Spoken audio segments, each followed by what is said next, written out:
Morning, Chavra. Today is the 14th day of Iyar. We will start the shir with counting the Omer. Let's say together. Hayoim Tisha ve'esrim Yoim Shehem Arba'a Shavuos V'Yom Echad Lo Omer. Today is 29 days, which is 4 weeks and 1 day of the Omer. Okay, we begin anew. Yesterday we did the entire chapter 47. And we're going to begin a new Perek Tanya. We're going to give a quick synopsis of the last 3 prakim before we begin chapter 48. Chapter 46 explained a simple yet profound way to attain love of Hashem by mirroring His love for us. When we realize the contrast of Hashem's greatness versus our smallness and how He nonetheless puts everything aside for our personal relationship. The analogy is the great king embracing the low life unconditionally, initiating a close bond. That was chapter 46. Next, chapter 47, translated man's response to the above meditation as a personal Yetzias Mitzrayim, exodus from Egypt.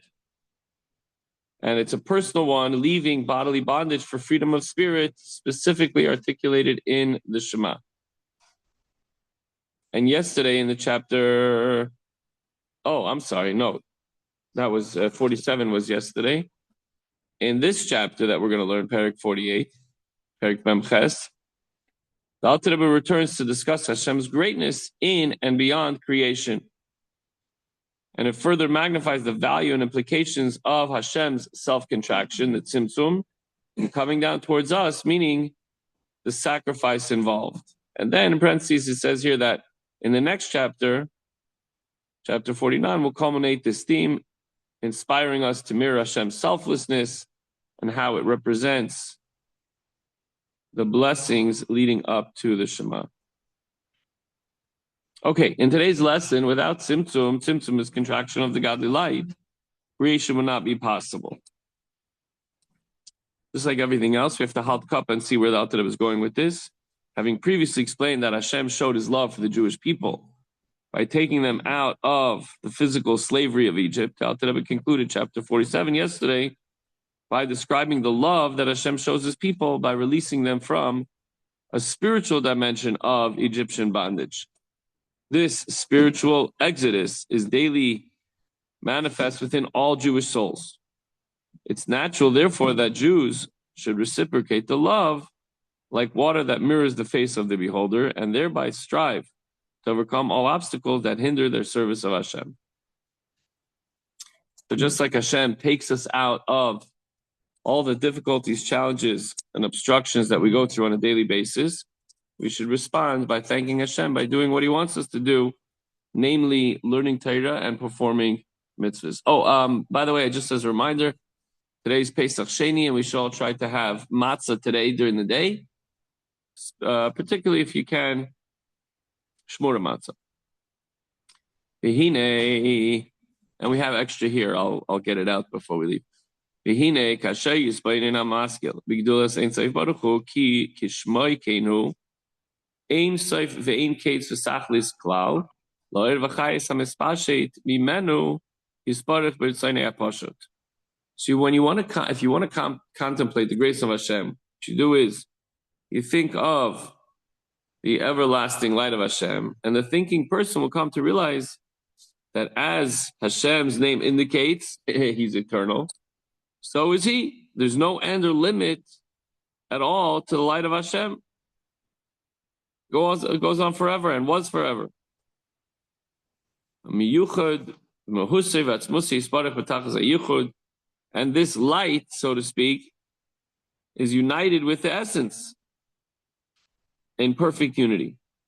So being infinite, Hashem's light cannot give rise to created and finite beings unless it first undergoes a series of limitations, contractions, concealment, known as tzimtzumim, as we're about to explain.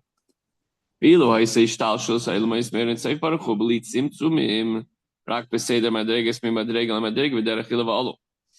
the worlds descended from the light of Hashem without contraction, quote unquote, but according to the gradual descent from grade to grade by means of cause and effect, the loftier level being the direct cause for the manifestation of the level immediately following it. Such is the case with regard to thought and speech.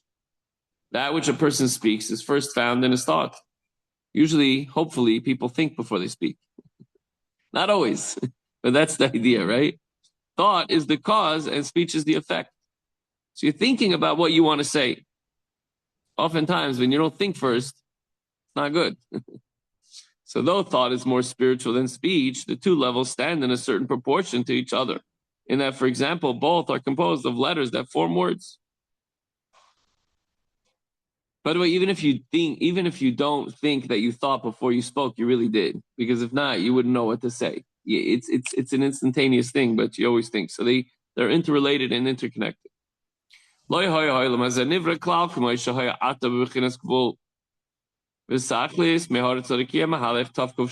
world and all that it contains would not have been created in its present form in a finite and limited order, the way we see things, plants, flowers, trees, birds, animals, the ground, the sky.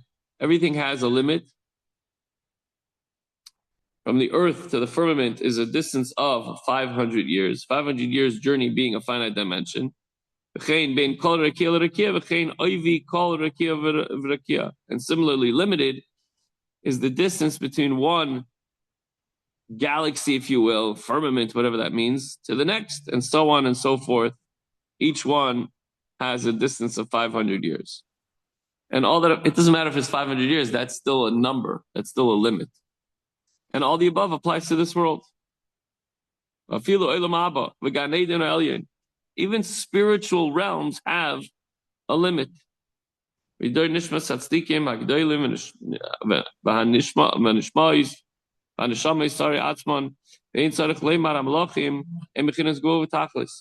eight in the higher worlds, the levels of Gan Eden, and the Gan Eden is, of course, the place where the souls of the great tzaddikim reside, and the souls themselves, needless to add, to the angels, are all in the realm of bounds and limitations. Yes, spiritually speaking, and even from our perspective, they're so much greater and so much more, more in existence than we are, because we have a certain time limit, right? But nevertheless, they're also creations. There's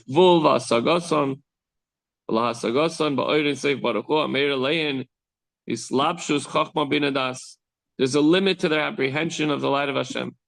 Even the angels can only receive whatever amount that Hashem decides they're going to receive.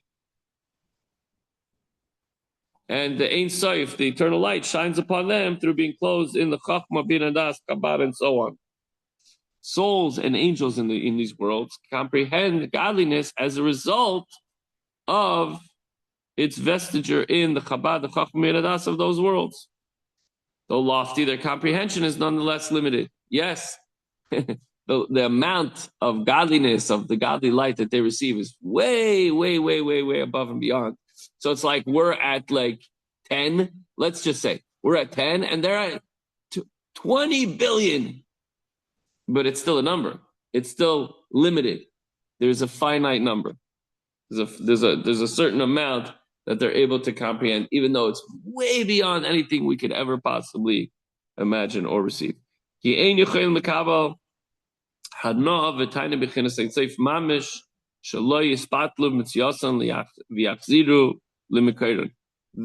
the angels, are incapable of deriving enjoyment and delight of an infinite order. Even the enjoyment and delight they receive in the higher spiritual worlds have have an end. So they can't enjoy the infinite without being nullified out of their existence and returning to their source. What's their source? Nothingness. Nothingness, because Hashem created them from nothing. So even the creatures of the highest spiritual worlds are finite beings. In order for them to be created in a finite manner, the process of contraction must be invoked. Hashem has to contract his light in order for anything to be created. Being finite, they're totally dissimilar to their source. Hashem is infinite, and the angels have an expiration date, even if it's well beyond our capacity. and the infinite godly light that exists prior to contraction. So the takeaway is like this.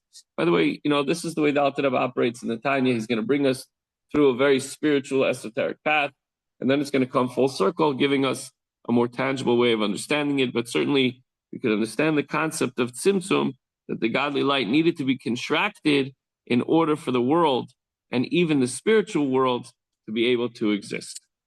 Everyone have a wonderful day and a wonderful Yom Tov, Pesach Sheni, and a good Shabbos, because today's Friday, so Shabbos is coming soon. Have a wonderful day. And tomorrow we will continue in chapter 48. Thanks for joining us online, Nati, and everybody else. See you soon.